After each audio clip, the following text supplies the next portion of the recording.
I'm here at the magnificent Hampton Court Palace, and not only is it open to the public, but it's the home to the Royal School of Needlework, who have worked on the coronation regalia for King Edward VII, George V, George VI, Queen Elizabeth II, and more recently, King Charles III and Queen Camilla. And I'm here to visit the studio as they're also working on the Earl of Sandwich's, our family's coronation robes, and I cannot wait to see the progress.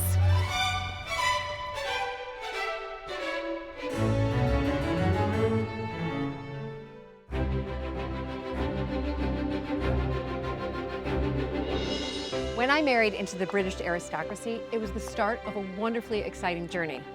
But for an American girl from a small town outside Chicago, that was also a little daunting. I live with my husband Luke, the Earl of Sandwich, and our family at Mapperton House in Dorset. Living in a place like this is a joy, but also a challenge. And every day we're aware that we're preserving a very special part of Britain's heritage.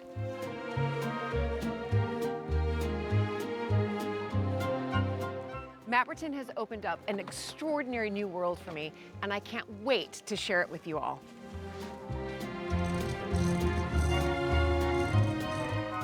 So if you love castles and manors and stately homes as much as I do, please join this American countess as I journey into the British countryside in search of some of Britain's finest historic houses.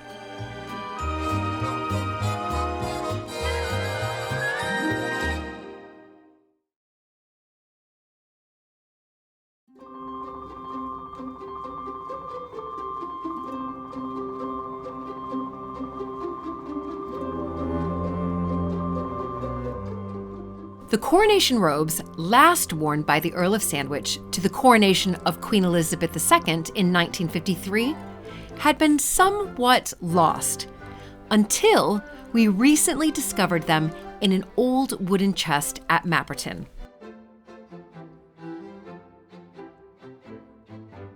Julie. You found them! Well, I found part of them. What? Yeah. What? Oh, you did!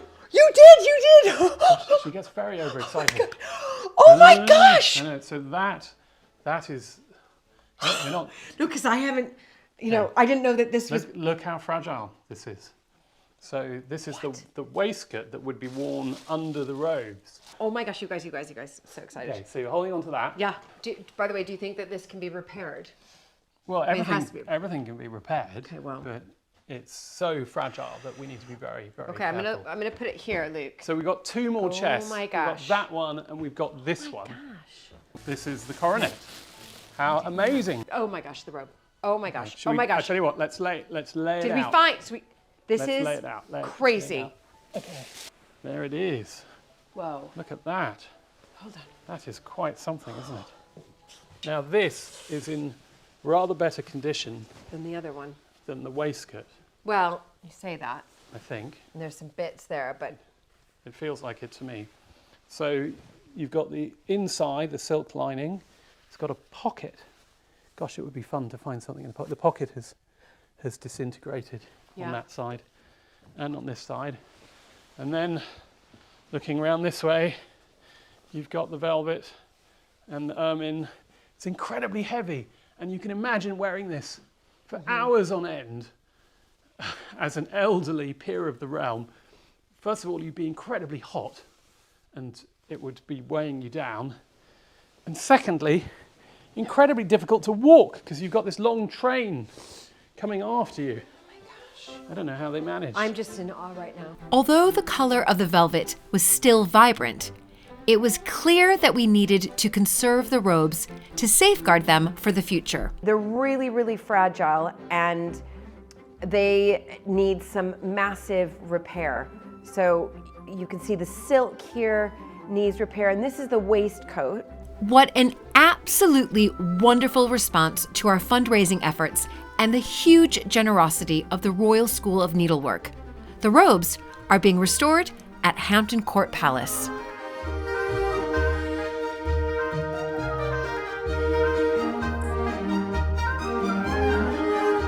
Let's see if this works. What a wonderful sound.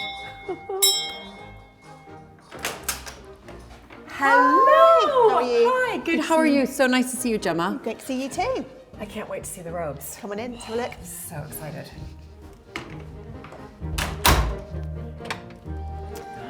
So welcome to the studio. Wow. Oh my goodness, this is like my dream job. This is just what I want to. It's mindful, it's craft, it's wonderful environment. Lovely. And here they are. Here you go, something very special to look at. I'm sure you're familiar with. Yes. Oh my gosh, well they already look so much better, the robe and the waistcoat. But before I get into this, can you tell me just a little bit about the history of the Royal School of Needlework? Yeah, so the Royal School of Needlework was founded in 1872. It was founded by Lady Victoria Welby, and the aim of the school was to give educated women who may have lost their husband or their father a career, a source of income. Right. And it was a much smaller outfit then, so we were a bonnet shop, above a bonnet shop, sorry, in Sloane Square in London. So much smaller than a palace today. Right, right. And we came here in 1987, and our patron at the time was the Queen Mother, so the late Queen Elizabeth II, her mum, was our patron. Okay, fantastic. And she sourced the rooms here, and we've been here ever since. And I think you'll agree it's not a bad location for work. It's fantastic, and also Yeah. just seeing everybody just sort of diligently working, and it's such a wonderful craft as well. Yeah. And it's just, you know, all by hand. We are very lucky. We have a fantastic team of professional embroiderers. So everybody who works in the studio has come through the school, whether that's the apprenticeship or the Future Tutor programme. So they really are the best of the best. And it's vital because it means we work on a variety of commissions, conservation, restoration and new. And not everybody is here every day. So in having a team such as that size, it means we can work on multiple projects and it will look like the work of one. So that's something we really pride ourselves on. So they really are the best. Yeah, no, it's incredible. And of course, you've also worked on coronation regalia, I think dating back to Edward VII, Yes, is that right? Yeah, so we had a very busy year last year, which was fantastic. There were 9 commissions that we worked on. So I'll list them sort of in order. Right. So we had His Majesty's Robe of State. Right. So the crimson robes that he wore into the Abbey. Okay. So they were conserved. So King Charles III is walking into the Abbey, and you conserved those, Yes, is that right? so those robes were worn by his grandfather. Okay. So really lovely to work on those, and you are literally holding history in your hands. It's the most surreal feeling. So that would be, let me give it, so that would be George V. George VI was his grandfather. Yes. There we go. So he wore those robes. Then I'm trying to think of order now of the ceremony. So then we had the anointing screen, which was placed around the monarch when he was anointed. Yes. So that was a really special piece because that was a collaboration with a lot of the members from the school. So our core team, and then we had additional embroiderers come in, everybody who's come through the school. And then we had some other members of our students team and staff were able to work on that as well. And that was a combination of machine embroidery and hand embroidery. Then we had the Stole Royal, which was placed around the king. Right. We restored the sword belt or the girdle.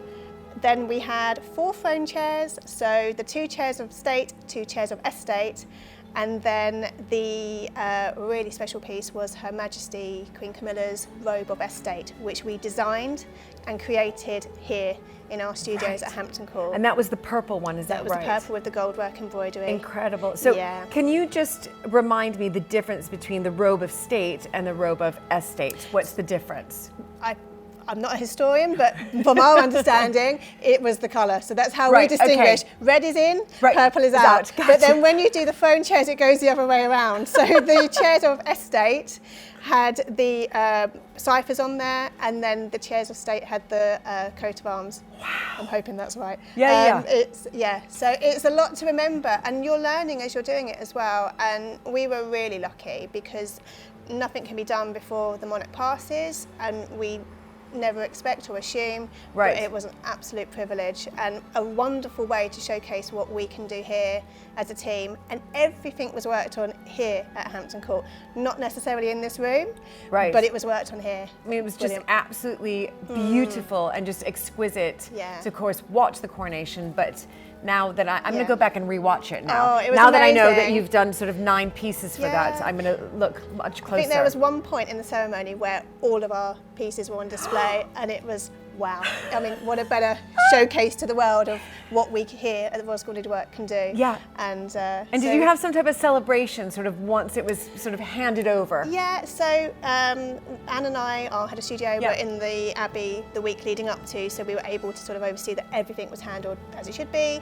And then on the day itself, some of our team were on the memorial out opposite the palace, so they Right. a bit wet, but that didn't Yeah, yeah. dampen anyone's spirits. And then a lot of us were at home eating a lot of cake, drinking a Yeah. lot of fizz, and Yeah. just celebrating because it was just fantastic Yeah. to be a part of that. And Of course, yeah, exactly. magic. And nobody does sort of pomp and circumstance quite like No. the Brits. And I think we were so pleased and thrilled that they did because it was just fantastic. You know, it was a real celebration. Yeah. And we are very lucky because Queen Camilla is our patron. So to do that for her Right. was the perfect gift. And there are special emblems on the robe that represent that partnership. So one flower in particular is a pincushion flower. And it was just a very gentle nod. So the pincushion representing us and that partnership. And yeah, Fantastic. so it was really, really special. Okay, and, really yeah. special. I'm definitely going to go back Okay. and watch. Now, my last question before we get into the robes, of course, the wedding dress of the Princess of Wales. Yes. So It was done here. it was done here. Yeah. Yes. So again, I was very lucky to be a part of the team that worked on that, and a lot of our team here as well have been. And that was a really, really special commission. So we didn't necessarily know who had designed it. It was a collaboration, but we were responsible for all the hand embroidery. So the lace motifs on all the panels on the dress, on the veil, on the shoes, on the bridesmaids' dresses, and again, all done here by our team, by hand. So there was lots of sort of clandestine sort of windows covered up. Yeah, I was and about to things say, 'cause it had yeah, to- secrecy. We are known here for our discretion, and that is something we hold on to because it's so important when you are given the responsibility of these commissions Yeah. to maintain. And it's a wedding and it's magic. You know, no bride wants her dress leaking. Yeah. And yeah, so we did all of that here. And again, that was such a surreal feeling when she stepped out in what we like to call our dress. Right, yeah. It was so wonderful. And it's always an endorsement of hand embroidery and what can be done by Yes. hand, and those heritage crafts and techniques, and keeping them alive because it's so important, and that's what we do. And it is, and that's exactly right. And that's exactly what's happening Yeah. here. You're keeping these coronation robes Absolutely. alive. So the combination keeps going for us. So this has been, again, a fantastic piece to work on. So, I remember bringing these here, sort of the robe, the waistcoat, and then the coronet for the Earl and the coronet Yeah. for the Countess. And I remember arriving a bit of horror because, of course, when I opened up the trunk and it was wrapped in the acid-free paper, we found a few creatures, friends. And you were Yeah. incredibly fast at rushing Yeah. to get them off. And then what happened after sort of the moths were discovered? Yeah, so what we did is we removed as much as we could initially just to lift anything off there. So we used a conservation vacuum to remove those. Obviously all the contents of that get removed because Right. we are in a historic palace and there are other pieces, so we can't risk sort of that Yeah. growing. And then the item was, the robe was carefully packaged, and then it went off to a huge freezer, so and on site here, and it was frozen at minus 30 degrees. Wow, minus 30 degrees Celsius. Yes. So- wow. Yes. So what that does is that freezes anything that is alive, was alive, and it just stops. It doesn't Right. damage the textile, which is the most important thing as well, because you have to be really careful given the history and the age. Yes. So it was frozen, and it came back to us, and then we were able to begin our work. on Right. there. So there was nothing live anymore. Right. And how long did that process take again? That takes approximately about a process. week. Okay. Yeah. So from it being frozen and then coming out, because if something is frozen, obviously it has to cool down a bit more. Yeah. Let it chill. So yeah, about a week. But it's the safest thing to do, and it just means for you as well, going forwards, it's not going to cause any damage at Mapperton. Right. Exactly. So it's safe to be handled and displayed, and incredible.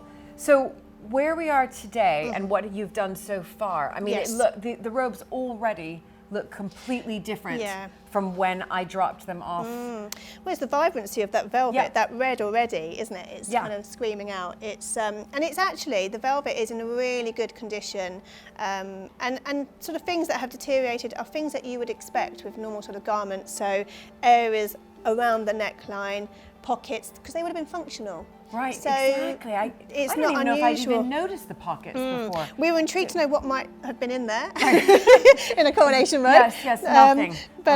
Yeah, so it's not unsurprising that areas like this have gone, because you imagine as well the weight of that on your neck. Yes. As well as medallions or any sort of Yes, jewels of that would have course, been of worn as course. well. So that would put strain. So around here, normally around your shoulders. Hems again, because the robe is long, so it's being trailed along the floor. So actually the bottom of the robe isn't too bad. So we've concentrated sort of our method, so it's been cleaned, but now it is repairing and supporting. Right, so it's really stabilizing as well. Yep, so in these bits. aren't going to be worn again. No. And yeah, so they're and they weren't worn at last year at the coronation either. The last time these robes were worn were 1953 for the coronation of Her late Majesty Queen Elizabeth II, and we do know that we have letters talking about that coronation. And I know that these robes were also worn by the 9th Earl and Countess of Sandwich, and she was also an American. So the 9th Countess of Sandwich is an American like me from Chicago, Alberta Sturgis, and we have proof of this because she was a meticulous archivist actually, and diarist. And we found in her diary recently, she talks about the abdication in 1936 of King Edward VIII. And then fast forward to May 1937, she then references that they were there, and she talks about saying that they were in the 3rd row in the Abbey, very close to King George VI. How exciting. So actually our worlds do meet, because we would have done robes and canopies and things at those coronations as well. So how funny they come back together. Exactly. So yeah. Just describe to me, I guess, the process. You've got like netting around. Yes. So this here is a conservation net. So it's tricky to see. It is a very fine, soft net, and we use this because you can place it over textiles or underneath or in case, and it supports. But as you can see, when it's on, you hardly see it at all. With the strength and the softness, which sounds strange, it can be moulded, it can be pleated, so ideal for what we've done around the neckline here. Right, and what do you call this? Right, so this sort of, I guess, technique. What is the word I'm looking for? Technique, thank you. So what we've done is, so there were a sort of number of splits around the edge. So we have cut a strip of the net, placed that over the top, pinned it in position, and then we are surface couching. So Jess here has been working on the robe. So using a very fine curved needle, because we're not just deconstructing the item, so we're going through, and that just allows us to stitch but not pick up anything from the other side. Clever. Bit fiddly to use, but once you get used to using them, once you've been trained, it's a vital tool for your kit. It's amazing. And these come in different sizes, but we've got quite a small one here. So yeah, we're surface couching, and this is almost sort of like bricking your stitches. So you see we've got a row here, and then we're going over the top, and we're just stabbing down. I see. And this is our invisible thread. What I love when we talk to customers about invisible thread is we've got about 1,000 different colours of this. Right. So it's invisible to whatever you're using. Right, okay. But again, you can see it's quite strong. You feel that. Oh yeah, but you can't see. And you really can't. Yeah. It's very hard for me to see it right now, and even up against that. Yeah. So you can match it in one sense. Yeah. So it just means what we're doing is we're just sort of, and we always match it to the textile that we're doing. These types of repairs are discreet, so we don't want them sort of noticeable. And then, so we have surface couched all the way along here, And then we are then doing a sort of stab running stitch along here, and then we will trim this net back. So it will be flush. I see, so it'll be completely flush. Yeah. And what that does, it just stops any movement, it stops the splits growing, and just holds everything as it is now. Incredible. And I can see Jess is using that needle. Yeah, so this is the undercoat, the little waistcoat that goes with. So again, not unexpected, at the neckline here, it has come away. Yeah. So what we're doing here is we've got a little bit of red cotton underneath, forming a support fabric, and then we are surface couching again across the split there. Surface couching. And that just stops it moving. I'm just gonna watch Jess do this, I see. So you go in one, sorry Jess, I hope, you're probably used to people watching you, and then next to it I see. So then I'm working the really small stitches over the top of the thread I've just laid across. Right. And you alternate your stitches a bit like brickwork. It just helps spread the strain. So you've not just got one continual line. So if there is any movement, if it were to be worn, then it would move with the fabric. Right, I can see how Jess is sort of moving that along. Fantastic. Yeah. And so it's a very versatile technique. So you can use it that way, you can use it that way. It can be upsized, so for larger hangings and things as well, you can do it, and you just vary your width and your size of your stitches. Incredible, but it's a real detailed technique and one that obviously you need to have lots of training around. Yeah.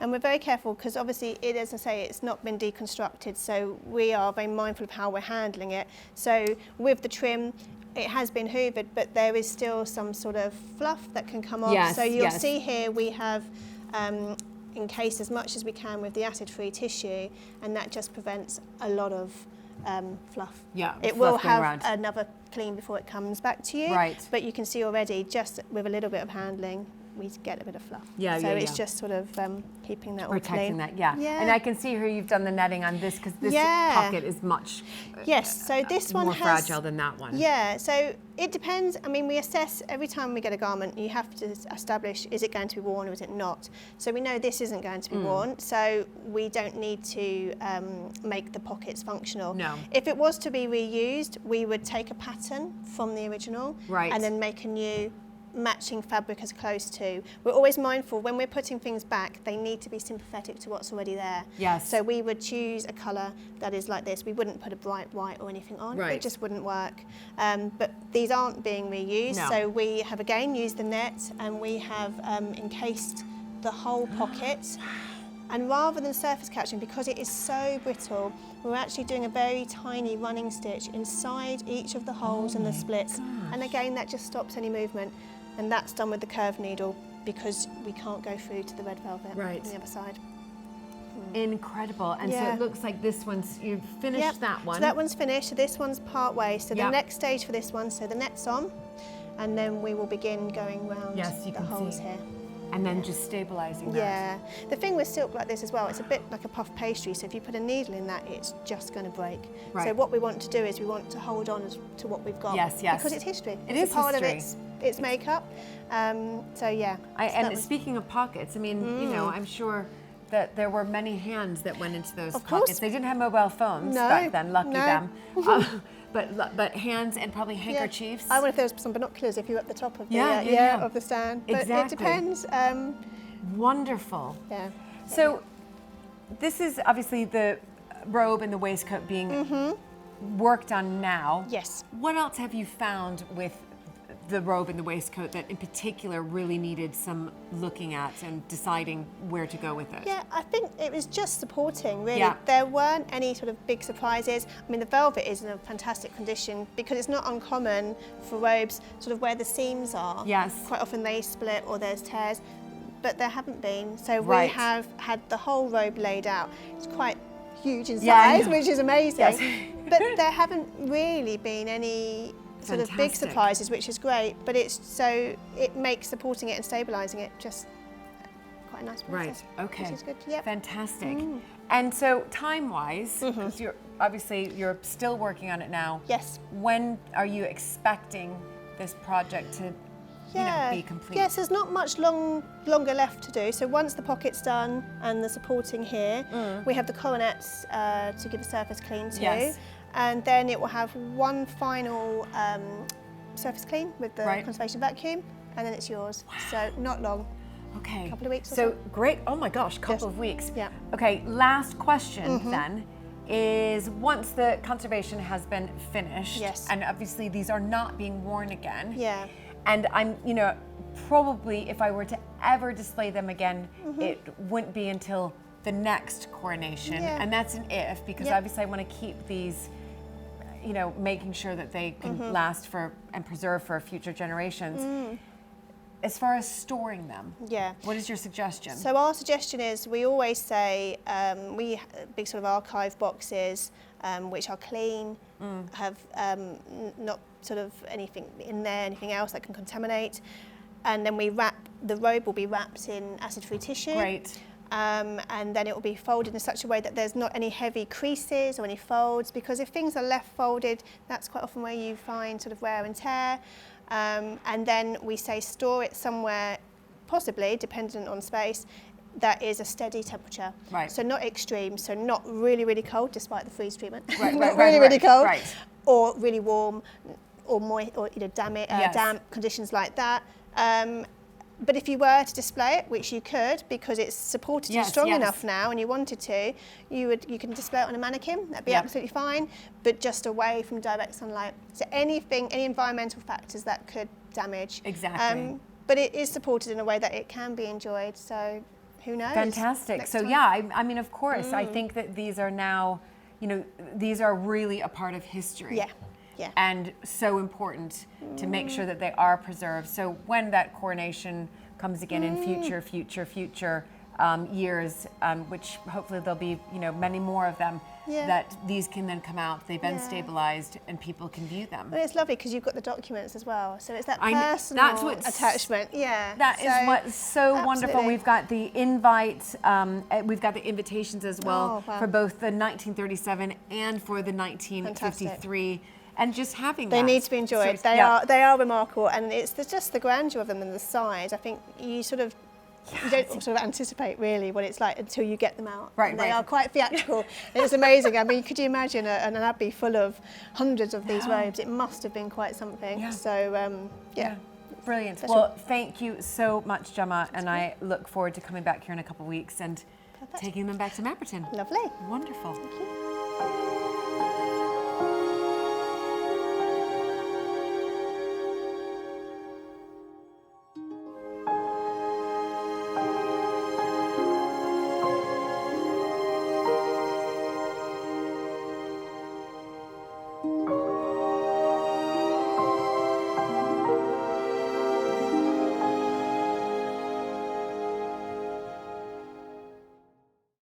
At the time of King Charles III's coronation in 2023, I was fortunate to speak with my father-in-law, John Montague, the 11th Earl of Sandwich, about his recollections of the coronation of Queen Elizabeth II in June 1953. I'll tell you how the day began, though, because the news came through of the conquest of Everest, of Hillary and Tenzing. And this was absolutely amazing news and a really good omen for the coronation. And I remember sunshine at that point in the day.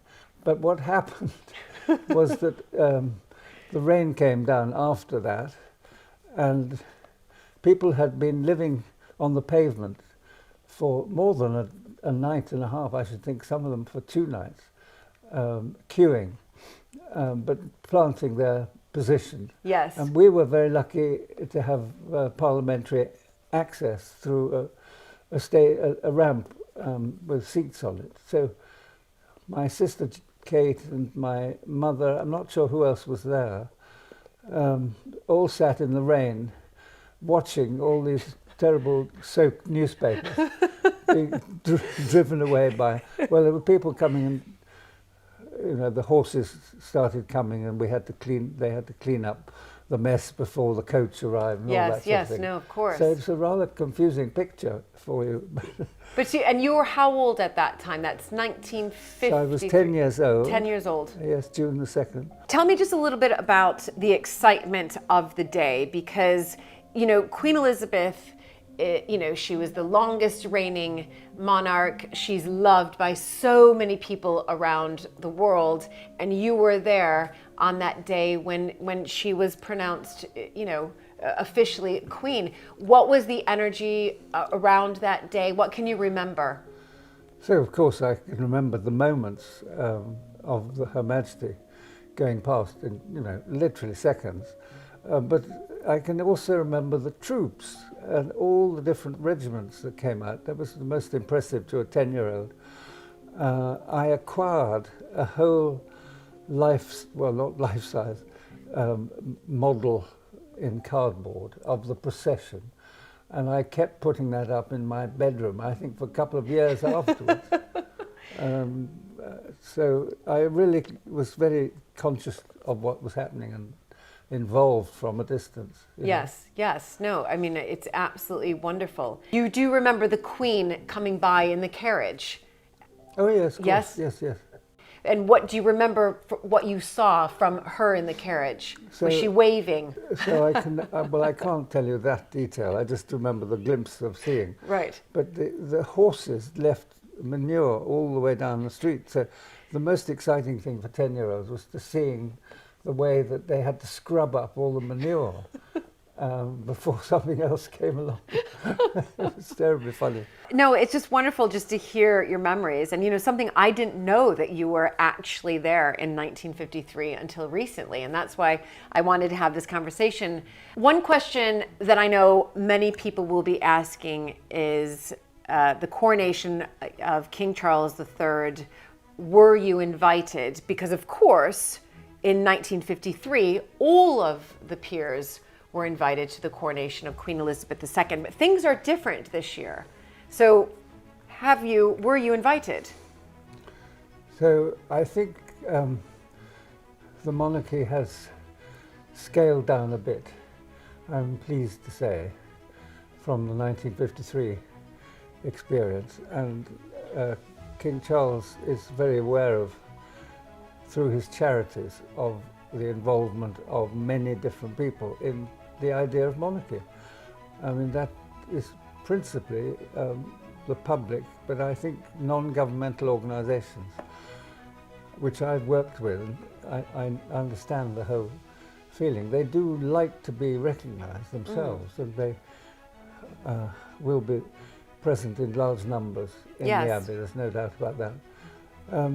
As whether I personally mind, I have the right, apparently, to stand and watch. I don't think I'm going to do that because the television is so brilliant nowadays.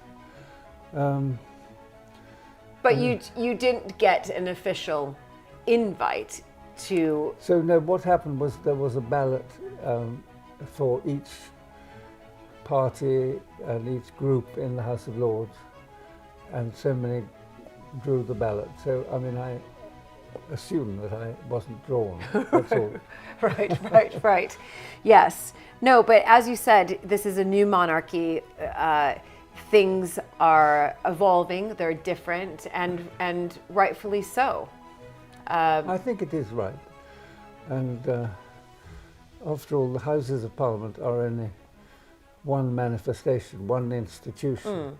There's so many others that should be recognised on an occasion like this. It is once in a lifetime, of course. Thank you very much for sharing not only your memories of 1953 with me, but with everybody here watching, because I think these are important to get a record of, and for us who weren't around during that time, to be able to hear your stories and what it was like to be there. I'm thrilled to be back here at Hampton Court Palace, where I'm just about to head in to see the coronation robe, waistcoat, and coronets, which are currently at the Royal School of Needlework. Can you believe that this is where the Royal School of Needlework is headquartered? I mean, I would love to come to work here every single day. But for me, I get to go pick up the robes. This has been a dream come true, and it's been so wonderful to be able to follow the process from when I found the robes at Mapperton and the amount of work that needed to be done to now being able to see them completed, finished, stabilized, and again, a little bit of repair done as well. Here we go.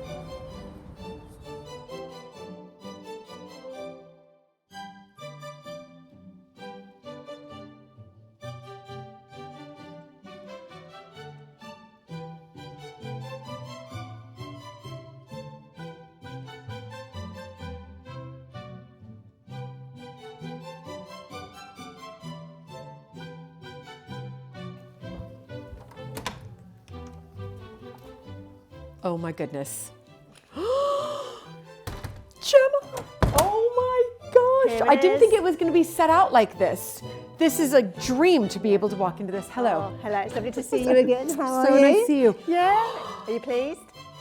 I can't, it's like night and day from when I arrived all those many, many months ago with this sort of in a case to now. I mean, it looks proper, regal. It's amazing. Yeah, as it would have been worn at its last outing. So Yes. to see it like this, put it into context, doesn't it, of that, how it would have been worn, and yeah. I It's mean, incredible. It's such a transformation. and the work you have done here is just outstanding. So talk me through, let's go through the robe first. Yes. I mean, obviously I saw bits of it when it was done, but that was Yeah. just a nanosecond. Yeah, so we, as you know, we started with the surface clean. So we used our very low suction conservation hoover, and that just lifted up any dust, dirt, any eggs that may have been caught within the fur or the velvet. And so that lifted. What's really lovely, the colour is so vibrant. So it hasn't been dry cleaned or chemically cleaned, but the vibrancy of that red is incredible. And it has probably not dissimilar to how it would have been when it was last worn. Right. So just lifting all those fibres and bits that would have been on there that if they had been left over time would start to deteriorate, and you would have found little holes and things like that. So it had a good clean, and then we had a look at the lining. So you can see, do you remember we talked about the pockets where we netted? That's right. Encasing those. Yes, because it was really quite shredding in parts of it, wasn't it? So it was sort of really which is not uncommon for silk, sort of deteriorating, so it starts to perforate. So encasing it in that net just stops any more movement and loss. So we are capturing it at this moment in time, and this is how it will always be. Right. So netting inside both pockets. Gosh, incredible. You've got the lovely ribbon tie. So yeah, it could be worn again. Yes. If one so wanted to. Yeah. Well, I think I'm probably gonna not let that happen. I mean, the last time it was worn to a coronation, as I think I mentioned before, was 1953 for Queen Elizabeth II. Wow. And then my husband has these stories that when he was growing up, they would find it and put it on. So that I'm going to make sure, I'm afraid, it gets stored properly and doesn't get worn by young children. But how lovely though, for your family, for the history, and to carry on now. I know. It's you know, because it really is now, it's a piece of time. Yeah. And that's what it is. This will not be worn again to another such coronation. a special keepsake of that time. And wow. Come up beautifully. It's just beautiful. And you're right, the colour. Yeah, the vibrancy. Unbelievable. And the velvet actually, I mean, given the age, is quite sound still. So, you know, it's not uncommon for velvet to split at seams because of the weight of the fur as well. So it has lasted really well, actually. The fur, not uncommon again, fur does start to sort of shred, so you'll notice there's a little bit of that. Yeah.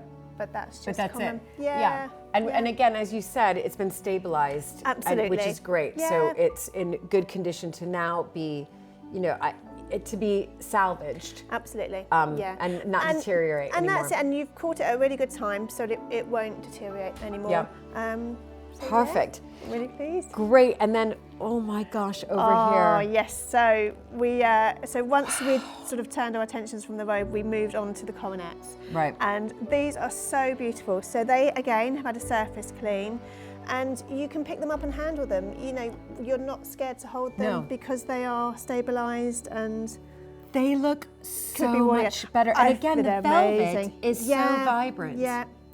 Unbelievable. So they're beautiful, aren't and they? of course this would Yeah. have been for the Countess. Yes. And it almost looks, dare I say, like it's just been, you know, sort Just, of... yeah, like she's taken it off, Yep. put it down, and then we're lifting it up again. Really incredible. It's quite special, isn't it, to sort of hold these things that would have been worn Yeah. at a coronation and now. It is, and it's Yeah. interesting to notice really the difference, which I guess maybe I just didn't take it in before, is that this is that sort of regal Yeah. purple. Yeah. And then Crimson. the crimson, Yeah. and then against here, Yeah. how extra! And actually, I never even noticed this before. Yeah. That was there. But yet, the Countess would have worn again the crimson red. Yeah. Interesting, the Really distinguishing exciting, between isn't two. Yeah. And then obviously the waistcoat, which would Yeah. have been worn underneath. So this was very poorly around the neckline here. So again, with the net, we encased it.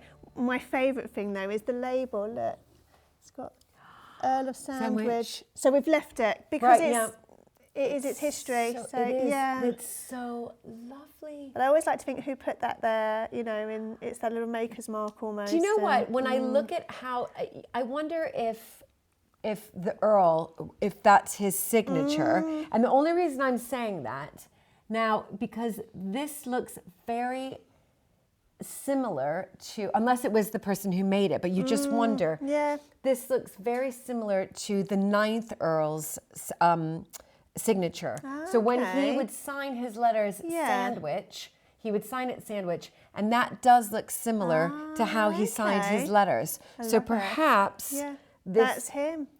that's him, Wow. possibly, and If he only would you have. could tell us. Yeah. Yeah. But I'd have to look back at the 8th Earl and the 7th Earl and see, because we think roughly, probably, these coronation robes were worn at Queen Victoria's, Edward VII's, Wow. 5th, George V, George VI, and then Queen Elizabeth II. Oh, amazing. But So when you think of all of that history and how they are, yeah. they've not fared badly, have they? So I know. how You know, I exciting. mean, which is, you know, that's Yeah. well over 100 years. Yeah. So I Exciting. cannot Oh, thank you. And I knew that this had a lot of work. I remember coming in here Yes. and we were watching Jess was working Jess on was that one. working on this one. Yeah. And look at that, she's stabilized it beautiful with this netting. Gosh. So it's ready to go. It's for- I can't believe it. So let me just ask you a couple sort of conservation questions. We're going to put these in a conservation box. Yes. Yeah. And so that they can be stored away. I'm looking forward to watching you actually pack this up, just because it's interesting for me, somebody who, you know, we have a historic house, we do have textiles. Yeah. And it was wonderful that the Royal School of Needlework ran a workshop at Mapperton, yeah. which was incredible, using one of the motifs from the Jacobean apron. But when I took that box out to show those students who were coming on the course, I noticed, I was like, oh, I actually need to put in a little bit more acid-free paper into just to make sure that it was really sort of bolstered out. Absolutely, and it's also making sure that it's stored somewhere that has got a steady temperature as well, so not somewhere that's really cold or somewhere really hot, not somewhere damp, just to maintain the longevity of the piece, because you've gone to all this effort to conserve. It's really important now. Exactly. Now is the time to sort of really look after it. Exactly. Well, I cannot thank you enough, Gemma, and your been a team pleasure. here has Absolutely. been just outstanding. Yes, Right, great. so should we pack them up? Let's do it. Okay, Yep, great. Perfect.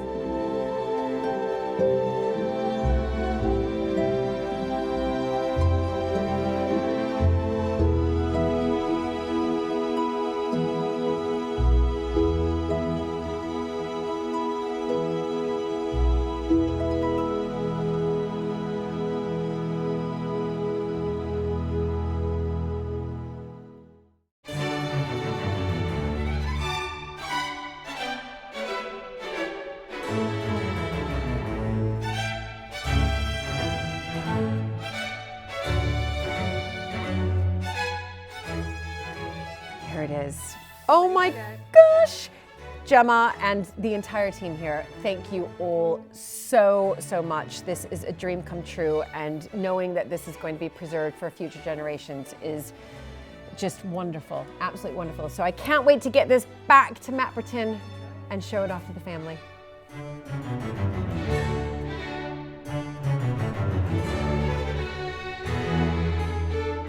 Thank you so much to the Royal School of Needlework. It has been such a wonderful journey and one which I'll never forget.